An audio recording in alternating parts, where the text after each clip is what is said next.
Bienvenue dans cette toute nouvelle vidéo conseil. Aujourd'hui, on va parler de ce qui t'empêche d'obtenir, d'atteindre tes objectifs. Et oui, pourquoi est-ce que tu n'arrives pas à perdre du poids? Pourquoi tu n'arrives pas à durer dans le temps? Et bien, on va voir ensemble, je vais vous donner quelques astuces à suivre et des conseils. Premièrement, la première chose que je vois dans mon entourage, énormément de personnes qui souhaitent perdre du poids, et la première chose qui me vient, ce sont les excuses. Et oui, vous passez votre temps à chercher des excuses. Oui, mais tu comprends, je peux pas me mettre au sport, c'est compliqué pour moi de cuisiner, j'ai pas le temps, je suis fatiguée, il faut que je m'occupe des enfants, le boulot ça me prend énormément de temps. Alors la question qu'il faut se poser aujourd'hui, c'est est-ce que tu n'as pas le temps ou est-ce que tu ne prends pas le temps? Parce qu'on a tendance, en fait, à se dire dans la journée, voilà, à remplir notre journée de tâches. Et oui, j'ai ça à faire, faut que j'appelle les infos, faut que j'aille chercher les enfants, faut que je fasse ci, faut que je fasse ça. Et on ne prend même pas de temps pour soi. Je vous demande pas de faire 1 heure, 2 heures de sport dans la journée, mais juste au moins 20 minutes, une demi-heure, 3 fois dans la semaine, faire en gros 1h30 de sport dans la semaine, ça c'est possible. Il faut juste réduire le temps que tu passes devant la télévision, le temps que tu passes sur ton téléphone à envoyer des messages à ton entourage ou à regarder les réseaux sociaux. Ça vraiment c'est de la perte de temps. Donc au lieu de regarder la télévision, Netflix ou les informations qui minent en plus le moral, fais-toi, mets de la musique et va courir, fais une séance de sport, va sur YouTube, suis ma chaîne, réalise mes séances de sport et là ça va te donner de l'énergie. Ça va te rebooster, ça va te motiver, ça va modifier ton corps et ça va t'aider à atteindre tes objectifs. Donc, terminer les excuses. Si tu veux atteindre ton objectif, il faut se donner les moyens. Il faut passer à l'action. Personne ne le fera à ta place. Si tu es mal dans ta peau, si tu n'es pas bien, si tu es malheureuse, si quand tu regardes ton corps dans le miroir, tu dis « j'aime pas mes cuisses, j'aime pas mon ventre, je suis trop grasse, je suis trop grosse ».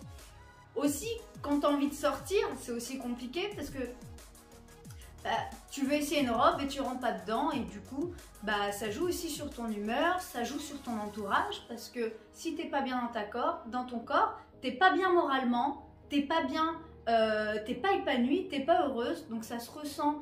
Si tu as un conjoint, ça se ressent au niveau de tes enfants et de ton entourage et du coup, bien souvent aussi, on est sur les nerfs. On est vite énervé, on est vite fatigué. Donc, c'est important de te dire, voilà, moi aujourd'hui, qui je suis? Est-ce que je suis bien dans mon corps? Non, je suis pas bien dans mon corps ou j'aimerais me perfectionner, perdre 1 ou 2 kilos, me tonifier un peu plus. Passe à l'action, fais-le. Ne te dis pas, je ferai ma séance de sport demain. Et puis demain, tu la fais pas parce qu'il y a un imprévu. Et après, il y a un imprévu. Et on est arrivé à dimanche, tu as fait 0 séance de sport. D'accord? Donc, important, il faut que tu t'organises. Planifie tes séances, planifie les jours où tu fais tes courses, planifie les jours où tu vas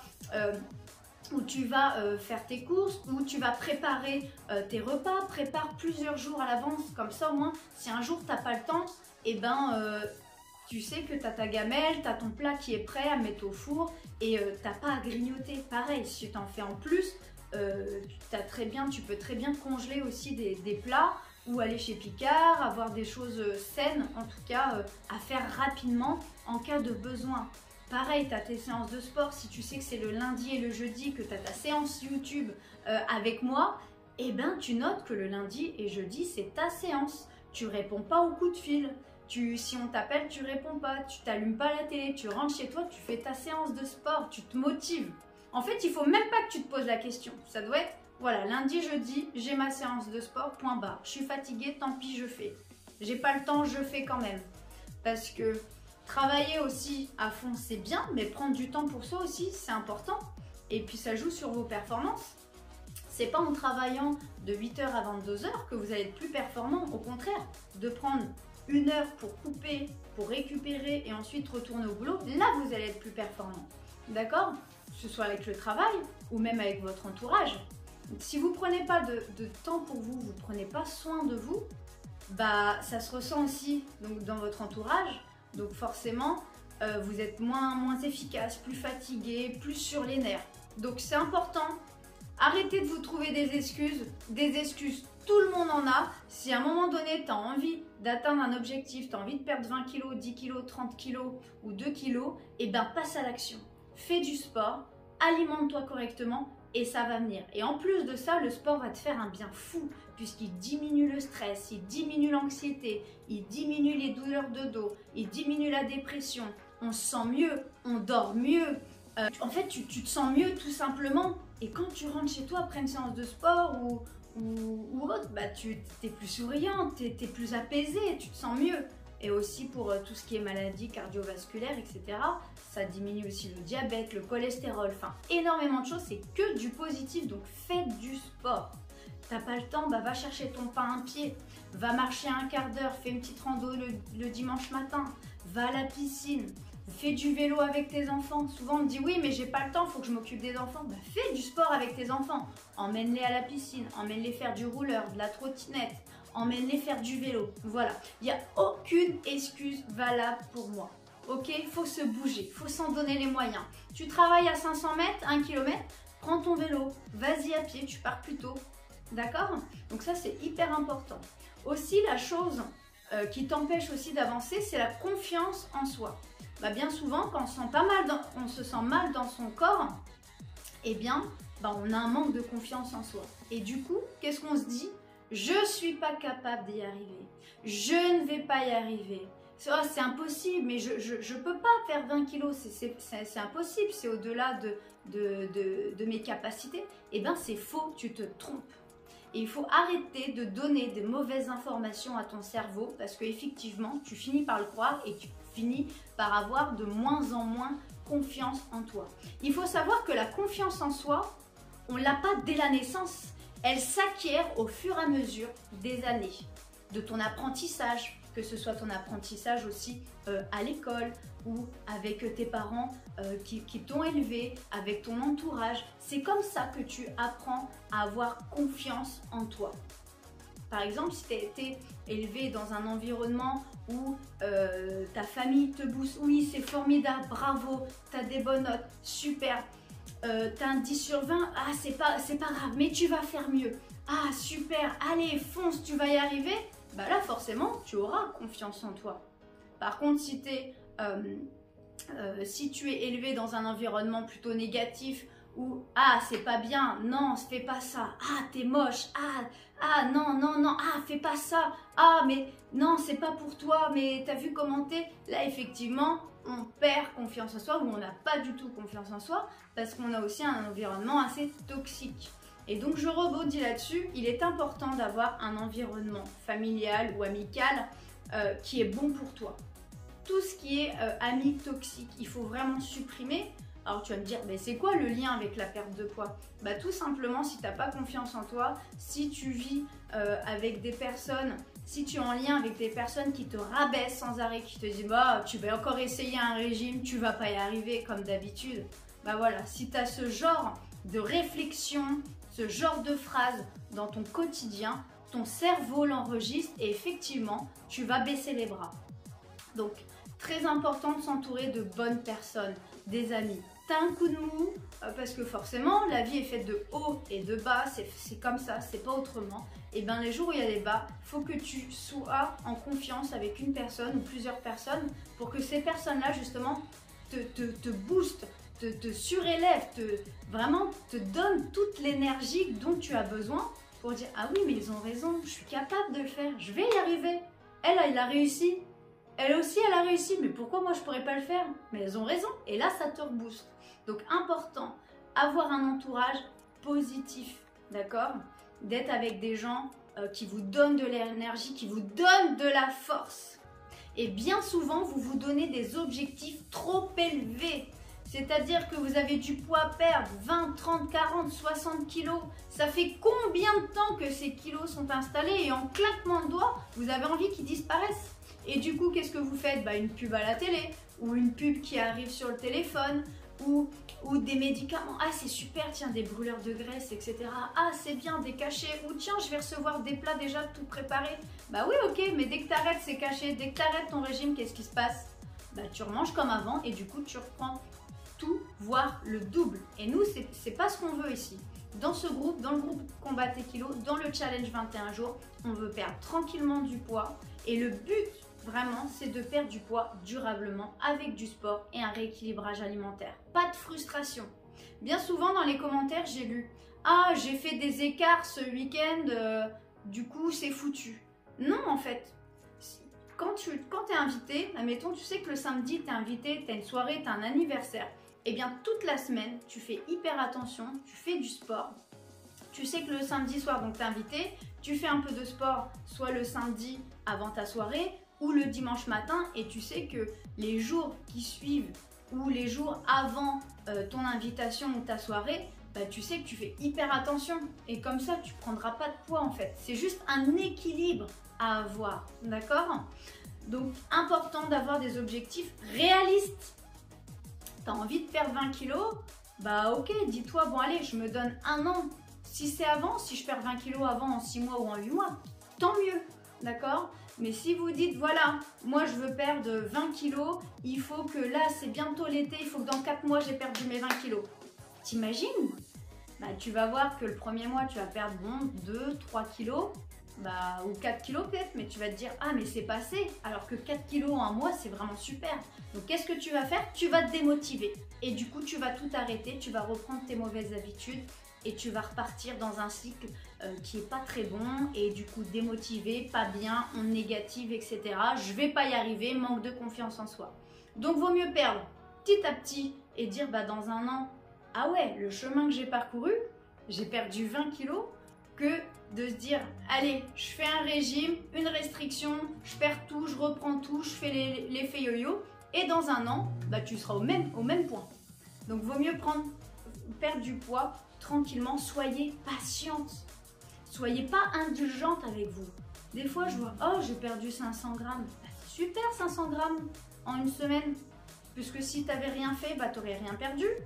Donc là tu t'actives, tu te bouges et tu perds 500 grammes. Au bout d'un mois, eh ben, ça fait 2 kilos. Et au bout de 2 mois, eh ben, ça en fait 4. Et 6, 8, 10. Formidable, c'est super. Il faut toujours vous booster. Que ce soit par rapport à votre poids, au travail, toutes les petites choses, les petits paliers, il faut se féliciter. Félicitez-vous. On retient toujours le négatif. C'est vrai, vous avez vu mon dernier post là sur les qualités. Alors ça a été dur pour certaines de trouver 2 qualités. Ben, effectivement, parce que quand on se regarde dans le miroir, ah mais j'aime pas ça. Ah mais les bras ils sont moches. Ah mon ventre j'aime pas. Ah les cuisses j'aime pas. Mais à quel moment tu te dis, ah oui j'ai les beaux yeux, mes cheveux sont beaux. Ah mon nez j'adore. Et puis ma bouche, mes lèvres, mon sourire. À quel moment vous dites ça franchement? Jamais.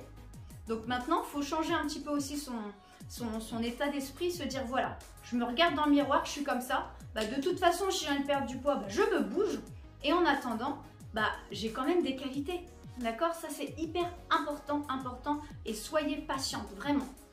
Il est important aussi d'avoir une source de motivation, c'est-à-dire votre source de motivation c'est de perdre du poids, mais ok, essayez de réfléchir pourquoi tu veux perdre du poids. Bah tout simplement parce que j'ai envie de me sentir belle. J'ai envie d'être épanouie, j'ai envie d'avoir le sourire, j'ai envie de rentrer dans une robe que je ne mets plus aujourd'hui parce que j'ai pris du poids, je la trouve juste magnifique et l'été arrive et j'ai envie de rentrer dans cette robe. Ok, j'ai envie de rentrer aussi dans cette veste parce qu'aujourd'hui je passe plus mes bras. Voilà vos sources de motivation, raccrochez-vous à une motivation, ok?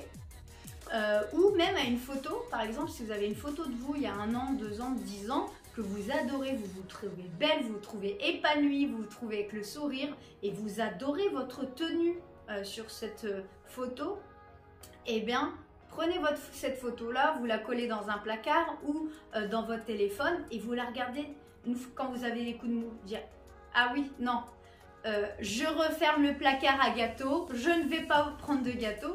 Puis normalement, vous ne devriez même pas avoir de gâteau dans vos placards. Ça évite la tentation. Oui, mais j'ai des enfants. Bah non. Pourquoi? Les gâteaux, c'est pas bon pour les adultes. Pourquoi on donne des gâteaux aux enfants? Hein? Les enfants peuvent très bien manger des yaourts, des fruits, des amandes, des pancakes, des œufs. Vous pouvez très bien donner des choses, faire des gâteaux maison. Vous pouvez très bien donner des choses saines. C'est juste qu'on les habitue pas comme ça.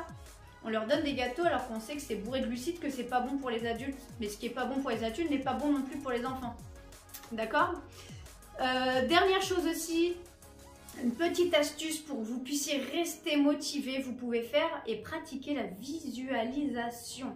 Hein, je suis diplômée aussi en préparation mentale et ce qui est bien, c'est que vous prenez 5 minutes de temps en temps, 2-3 fois par semaine, c'est bien. Plus vous le faites, mieux c'est pour votre cerveau, pour qu'il enregistre les informations, soit assise, soit allongée dans votre lit, dans votre canapé, peu importe.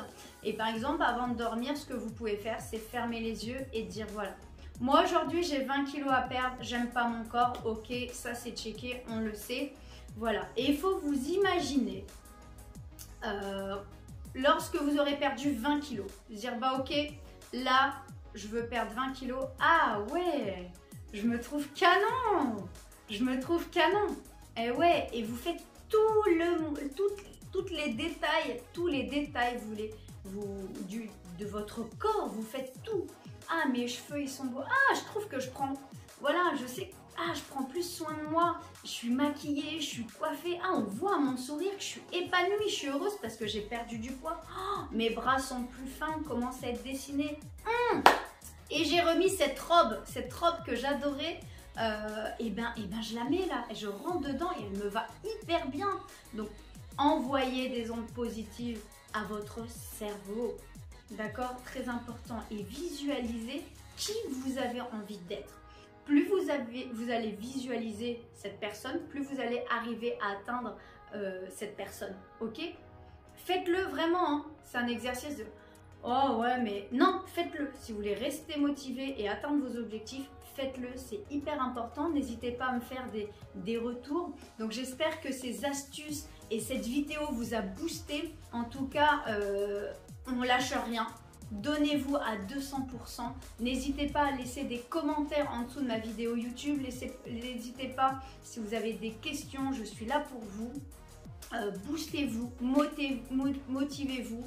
Si vous avez également des copines ou des collègues qui souhaitent intégrer le groupe, elles peuvent intégrer le groupe avec plaisir. Donc n'oubliez pas d'échanger au maximum, vraiment échanger au maximum. Et dites-moi en dessous de la vidéo, qu'est-ce que vous allez mettre en place pour rester motivé et atteindre vos objectifs. En tout cas, on n'oublie pas le bilan et la pesée lundi. Pareil, je mettrai un post et en dessous, vous mettez vos petits commentaires avec votre ressenti des 15 jours et puis le poids que vous avez perdu.